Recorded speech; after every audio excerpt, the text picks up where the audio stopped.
नमस्कार। आज हम जिस घटना का डीकंस्ट्रक्शन करने जा रहे हैं ना, वो सच में रोंगटे खड़े कर देने वाली है। Anatomy of a scam, deconstructing an 11 crore digital illusion.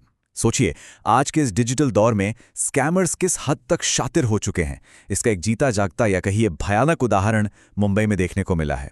तो चलिए बिना वक्त गवाए सीधे इस मुद्दे में उतरते हैं और समझते हैं कि आखिर कैसे एक 68 साल के अनुभवी बिजनेसमैन को एक पूरे के पूरे वर्चुअल भ्रम, एक फेक दुनिया में फंसा लिया गया।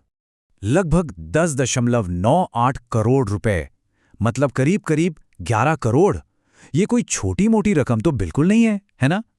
मुंबई के चर्चगेट इलाके के एक लॉजिस्टिक्स बिजनेसमैन ने अपनी जिंदगी भर की सालों की जमा पूंजी इस डिजिटल स्कैम में गंवा दी। जब हम इस आंकड़े पर गौर करते हैं तो एक बात एकदम साफ हो जाती है, ये कोई सड़क छाप चोरी नहीं थी। ये एक बेहद सोचे समझे तरीके से अंजाम दिया गया एक मैसिव फाइनेंशियल अटैक था। ये दिखाता है कि आजकल की डिजिटल ठगी का लेवल सच में कितना बड़ा और खतरनाक हो चुका है। अब इस पूरे घटनाक्रम में जो सबसे ज्यादा हैरान करने वाली बात है वो है इसका टाइमलाइन। ध्यान दीजिएगा, 29 दिसंबर को पहला ट्रांजैक्शन होता है, 19 जनवरी को ये पूरा बनावटी इल्यूजन टूट जाता है और 23 जनवरी को एफआईआर दर्ज होती है। मतलब एक महीने से भी कम समय, सोचिए जरा, 30 दिन से भी कम वक्त में लगभग 11 करोड़ रुपए हवा हो गए। स्कैमर्स ने इतनी तेजी से अपना जाल बिछाया और समेटा कि उन्हें रुककर सोचने या क्रॉस चेक करने का मौका ही नहीं मिला। और सच कहूं तो ये स्पीड, ये तेजी ही इन आधुनिक स्कैम्स का सबसे बड़ा हथियार होती है। तो आइए देखते हैं इसका पहला हिस्सा, दी इनिशियल हुक। आखिर ये शुरुआती जाल फेंका कैसे गया? आजकल के ठग आपके घर का दरवाजा नहीं खटखटाते, वो एक प्रॉपर कैलकुलेटेड पाइपलाइन बनाते हैं। बिजनेसमैन खुद ही ऑनलाइन स्टॉक मार्केट में निवेश के ऑप्शंस ढूंढ रहे थे और बस स्कैमर्स ने इसी डिजिटल फुटप्रिंट को पकड़ लिया। खेल शुरू होता है 3 स्टेप्स में।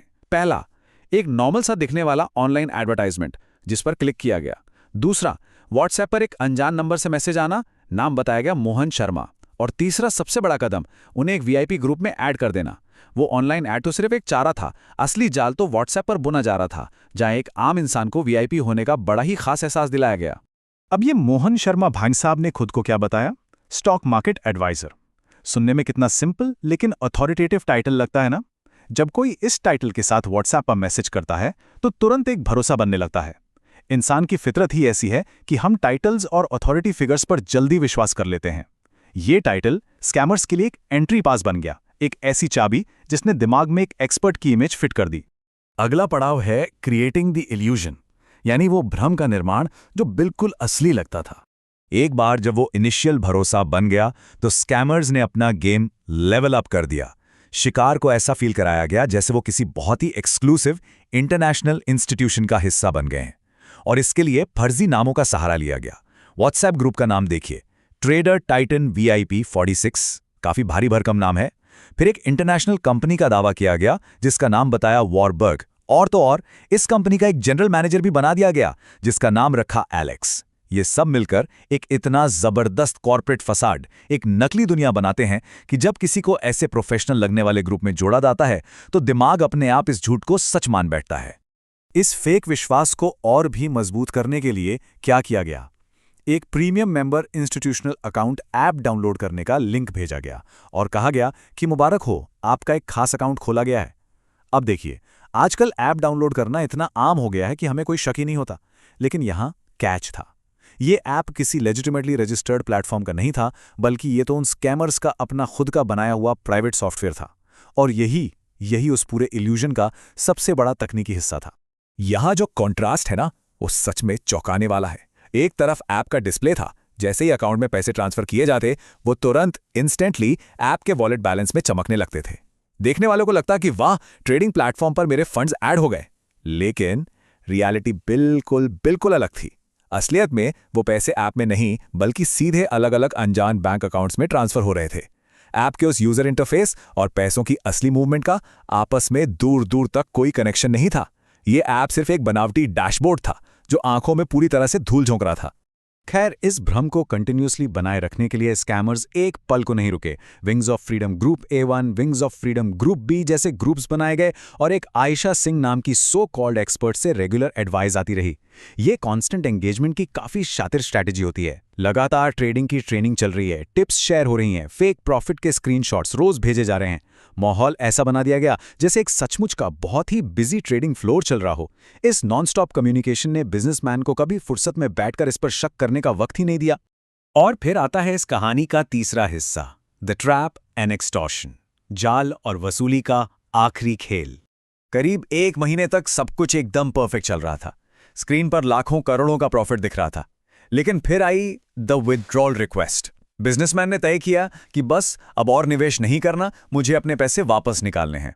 और यही वो ट्रिगर पॉइंट था जहां वो पूरा डिजिटल महल ताश के पत्तों की तरह ढेर हो गया। क्योंकि देखिए, स्कैम तो सिर्फ तब तक चलता है ना जब तक पैसे अंदर आ रहे हैं। जैसे ही उस फेक सिस्टम से कैश बाहर निकालने की बारी आई, वो इल्यूजन अपने आप बिखरने लगा। इस विड्रॉल रिक्वेस्ट का अंजाम क्या हुआ? अचानक रातों रात स्कैमर्स ने सारे फोन कॉल्स उठाना बंद कर दिए। जो व्हाट्सएप ग्रुप्स इतने एक्टिव थे वो सब के सब डिलीट हो गए, गायब हो गए।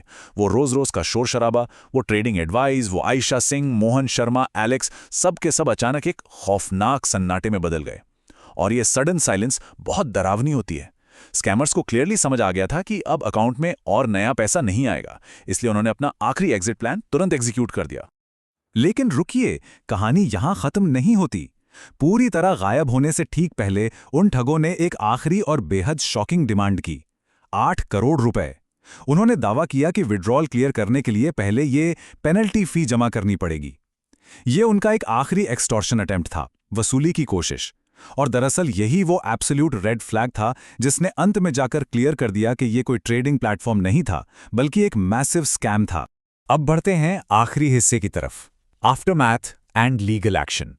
जब सच सामने आया तो आगे क्या हुआ? जब ये बिल्कुल क्लियर हो गया कि एक बहुत बड़ा धोखा हो चुका है, तो घबराने के बजाय एक ऑफिशियल रिपोर्टिंग प्रोटोकॉल का पालन किया गया। क्योंकि डिजिटल ट्रांजैक्शंस को ट्रेस करने के लिए हर एक सेकंड, हर एक मिनट बहुत कीमती होता है।